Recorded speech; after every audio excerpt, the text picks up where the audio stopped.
Berikutnya, mantan Menteri Komunikasi dan Informatika Johnny G. Plate divonis 15 tahun penjara dalam kasus korupsi BTS 4G. Ketua Majelis Hakim menyatakan terdakwa Johnny Plate, Anang Ahmad Latif, serta Yohan Suryanto terbukti melakukan tindak pidana korupsi. Pada Rabu siang, sidang vonis digelar di PN Tipikor Jakarta Pusat. Dalam bacaan vonis, mantan Menteri Komunikasi Informatika Johnny G. Plate divonis 15 tahun penjara. Dan selain itu terdakwa lain dalam kasus ini yakni mantan Direktur Utama Bakti Kominfo Anang Ahmad Latif dikenakan 18 tahun penjara, sedangkan mantan tenaga ahli Human Development UI Yohan Suryanto dikenakan vonis 5 tahun penjara. Ketiga terdakwa terbukti bersalah melakukan tindak pidana korupsi secara bersama-sama.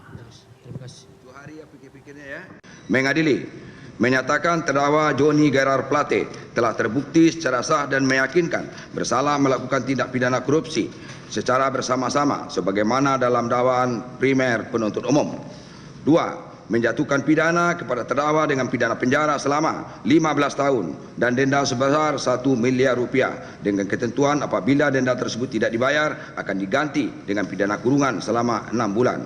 3. Menjatuhkan pidana tambahan berupa pembayaran uang pengganti kepada terdakwa sebesar 15 miliar 500 juta rupiah jika terpidana tidak membayar uang pengganti paling lama 1 bulan setelah putusan memperoleh kekuatan hukum tetap, maka harta bendanya dapat disita oleh jaksa dan dilelang untuk menutupi uang pengganti. Kemudian dalam hal terpidana tidak mempunyai harta yang mencukupi untuk membayar uang pengganti tersebut, maka dipidana dengan pidana penjara selama 2 tahun. Pemirsa, mantan Menkominfo Johnny Plate divonis 15 tahun penjara dalam kasus korupsi proyek pengadaan BTS 4G Kominfo yang merugikan negara sebesar 8 triliun rupiah. Bergabung malam ini melalui sambungan daring dengan peneliti Pukat UGM, Mas Zainur Rohman. Assalamualaikum, selamat malam, Mas Zainur. Waalaikumsalam, selamat malam Bang. Ya, selamat sehat Mas Zainur. Mas Zainur, respon Pukat seperti apa soal vonis hari ini sudah sesuai dengan JPU? Ya, ini vonis hakim tidak terlalu jauh beda dengan JPU ya. Artinya memang JPU berhasil membuktikan bahwa dakwaannya terbukti dan ternyata memang juga vonisnya relatif tinggi. Nah, di dalam menjatuhkan pidana, memang majelis hakim melihat beberapa aspek, Bang. Yang pertama adalah perkara ini menimbulkan kerugian keuangan negara yang sangat besar, lebih dari 8 triliun rupiah. Itu ada pada kategori yang paling tinggi dari kerugian keuangan negara. Yang kedua adalah para pelaku ini antara lain adalah Johnny Gerard Plate dan juga Anang Ahmad Latif, itu tingkat kesalahannya sangat tinggi. Kenapa? Karena mereka memiliki peran yang sangat signifikan di dalam perkara tersebut. Mereka lah yang sejak awal mengatur agar proyek BTS itu diberikan kepada konsorsium-konsorsium tertentu, sehingga sebenarnya hampir tidak ada kompetisi di dalam penentuan pemenang siapa yang akan mengerjakan proyek itu. Yang kedua adalah mereka itu juga punya peran untuk menganjurkan ya bagaimana tindak pidana korupsi ini dilakukan dengan memberi perintah-perintah kepada bawahan, kepada anak buah, kepada pegawai, bahkan sampai level ketika kasus ini berujung pada perkara hukum. Mereka juga memberikan perintah-perintah. Sehingga jaksa penuntut umum menganggap aspek kesalahannya sangat tinggi. Hakim juga kemudian mengamini aspek kesalahan dari para terdakwa ini sangat tinggi. Yang kemudian diperhatikan oleh hakim adalah dampaknya, ya, proyek BTS dengan anggaran puluhan triliun, kemudian gagal, kemudian mengakibatkan kerugian keuangan negara lebih dari 8 triliun, hasil dari proyeknya mangkrak, tidak dapat dimanfaatkan untuk menyambungkan daerah tertinggal, terluar, terdepan agar mereka bisa mendapatkan internet yang baik. Akibatnya adalah secara nasional proyek ini mengakibatkan kegagalan dan saudara-saudara kita di daerah 3T itu gagal mendapatkan kualitas sinyal internet yang baik. Oleh karena itu kemudian majelis hakim melihat kerugian keuangan negara yang sangat tinggi, kesalahan dari para pelaku yang sangat tinggi dan juga dampaknya yang sangat tinggi, menjatuhkan pidana juga sangat tinggi. Memang ada satu hal, Bang, yang dianggap oleh majelis hakim ini tidak tinggi, yakni kerugian keuangan negara yang dinikmati atau biasa disebut sebagai keuntungan oleh para terdakwa ini. Kenapa? Karena kerugiannya bisa sampai lebih dari 8 triliun, yang dinikmati hanya 15,5 miliar dan 5 miliar. Artinya itu dianggap relatif lebih rendah antara kerugian dengan keuntungan yang dinikmati. Nah, mempertimbangkan itu semua, kemudian akhirnya majelis hakim menjatuhkan pidana 18 tahun untuk Anang Ahmad Latif dan 15 tahun untuk Johnny Gerard Plate. Baik, baik. Ada ketimpangan begitu ya, kerugian negara triliunan rupiah, kemudian yang dibalikkan ke negara ganti rugi hanya miliaran. Terlalu kecil begitu ya, Mas Zainur. Mas Zainur, kalau melihat dari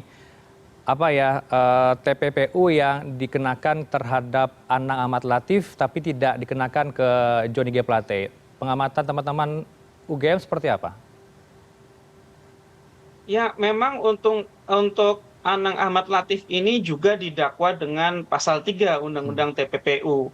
Dalam hal ada pembelian rumah dari keuntungan melakukan tindak pidana korupsi yang diduga nilainya sekitar 5 miliar rupiah. Itulah yang kemudian memperberat pidana yang harus diterima oleh Anang Ahmad Latif menjadi 18 tahun. 3 tahun lebih berat daripada menterinya yang 15 tahun. Sedangkan untuk Johnny Gerard Plate, justru majelis hakim melihat ada beberapa hal yang mungkin bisa dianggap kontradiktif ya. Di satu sisi melakukan tindak pidana korupsi, menguntungkan diri sendiri, merugikan keuangan negara, juga menguntungkan orang lain secara melawan hukum. Ada untuk main golf, ada untuk membayar staf-staf yang tidak jelas, kemudian juga ada untuk dana-dana yang tidak jelas. Tetapi juga ada beberapa pendanaan yang diperoleh dari hasil korupsi untuk misalnya yang pertama menyumbang bencana alam, yang kedua untuk kegiatan keagamaan. Jadi kemudian majelis hakim menganggap bahwa untuk Johnny Gerard Plate ini memang tidak melakukan tindak pidana pencucian uang, di lain sisi juga menggunakan sebagian dari tindak pidana korupsinya itu untuk membantu korban bencana, meskipun angkanya relatif kecil begitu ya, Bang. Tetapi itu majelis hakim tidak luput untuk mempertimbangkan faktor itu. Jadi fair, yang salah tetap dianggap salah sebagai memberatkan, kemudian yang dianggap meringankan seperti membantu bencana dan kemudian juga untuk kerohanian, itu juga tetap dianggap sebagai sesuatu yang dianggap meringankan.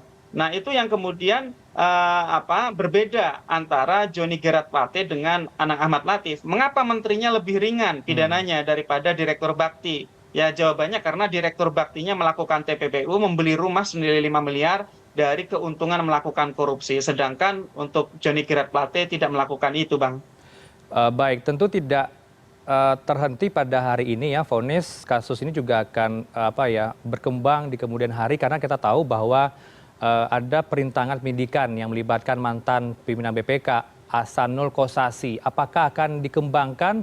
Ada aktor-aktor lain yang akan terlibat nantinya, Mas Zainur?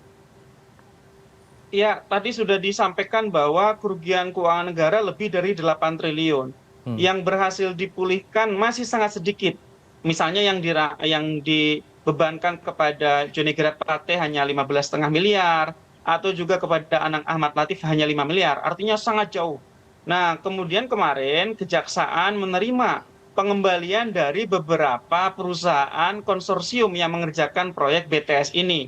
Kalau di total jumlah pengembalian, baik dari konsorsium maupun dari para penyelenggara negara maupun pihak-pihak lain yang tidak berhak itu, kalau di total, kalau tidak salah sampai hampir 1,7 triliun. Artinya masih ada sekitar 6, sekian triliun yang harus dikejar oleh jaksa penuntut umum. Nah, itu nanti, Bang, harus dilakukan pengembangan terhadap pihak-pihak lain yang belum disentuh. Kalau tadi disampaikan misalnya AQ itu kan dari BPK, diduga menerima pemberian sekitar 40 miliar. Yang kemudian harus dikembangkan adalah apakah AQ ini sendiri atau ada pembagian kepada pihak-pihak lain, baik di internal maupun di eksternal BPK. Tentu itu nanti harus dikembangkan. Yang kedua adalah ada pemberian kepada NY sebesar 70 miliar. Belum disentuh oleh Kejaksaan Agung. Ada uang pengamanan perkara yang diberikan kepada D senilai 27 miliar. Uangnya D itu sekarang Dito sudah berarti ya, dikembalikan. Tetapi Mas Zainur. D ini ya, Menpora. ya meskipun sudah dikembalikan, tetapi kan tidak menghilangkan unsur pidananya, Bang. Itu belum disentuh juga oleh Kejaksaan Agung. Yang juga harus disentuh oleh Kejaksaan Agung adalah perusahaan-perusahaannya, tidak sekadar pengurus-pengurusnya. Kenapa? Karena di dalam tindak pidana korupsi, perusahaan juga sebagai subjek tindak pidana. Baik. Artinya memang ini masih banyak sekali pihak-pihak yang harus diproses oleh Kejaksaan, baik dari klaster konsorsium, perusahaan-perusahaan yang mengerjakan proyek, klaster para penyelenggara negara, di situ juga kemungkinan ada Komisi 1 DPR RI yang diduga menerima, juga ada politisi-politisi, misalnya ada salah satu perusahaan menerima proyek sebesar 50 miliar tanpa ikut tender yang juga dimiliki oleh seorang politisi meskipun direktur utamanya sudah jadi tersangka. Juga ada klaster pengaman perkara. Pengaman perkara itu mulai dari AQ, ada D, ada IYN juga, begitu ya, juga ada pihak-pihak lain. Jadi ini memang PR masih sangat besar, banyak, harus diselesaikan oleh Kejaksaan dengan tujuan apa? Yang pertama adalah optimalisasi pengembalian kerugian keuangan negara. Ini proyek merugikan keuangan negara gigantik, 8 triliun lebih.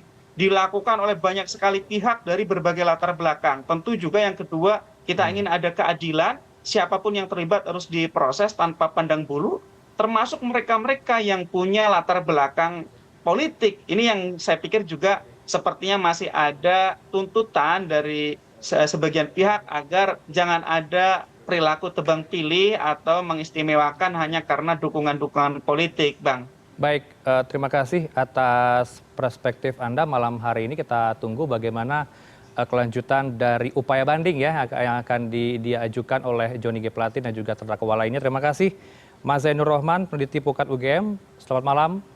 Assalamualaikum. Selamat malam. Waalaikumsalam.